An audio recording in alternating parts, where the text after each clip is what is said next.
जो बंदा भी जेल में जाता है वो अपनी पार्टी को कहता है हाथ थौला रखो।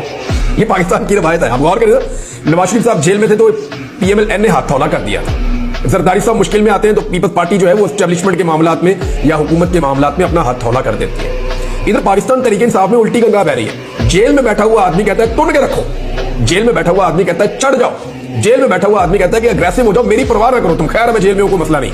500 दिन रखा हुआ, 500 साल भी रखे, परवाह नहीं है। तो ये उल्टी गंगा बह रही है। पहली दफा एक ऐसा आदमी जेल में गया है जो अपनी पॉलिटिकल पार्टी को कहता है कि तुम डिफेंसिव क्यों हो, जो अपनी पॉलिटिकल पार्टी को कहता है कि तुम घबराए हुए डरे हुए क्यों, और भाई मैं जेल में हूं, मुझे फर्क नहीं पड़ता, तुम्हें क्यों फर्क पड़ता है। हालांकि जितने लीडर भी जेल में जाते हैं वो अपनी पार्टी को कहते हैं पहले मुझे बाहर निकालो, उसके बाद फिर देखेंगे अटैक कैसे करना है। अभी फिलहाल सारे नरम हो जाओ। मरियम का ट्विटर बंद हो गया, फलाने का बंद हो गया, सारों ने बोलना बंद कर दिया, जुबान से बोलने से इनकार कर देते हैं। किसी किस्म का कोई स्टेटमेंट अखबारात में ढूंढ के भी इनकी एक कॉलम की खबर नहीं मिलती।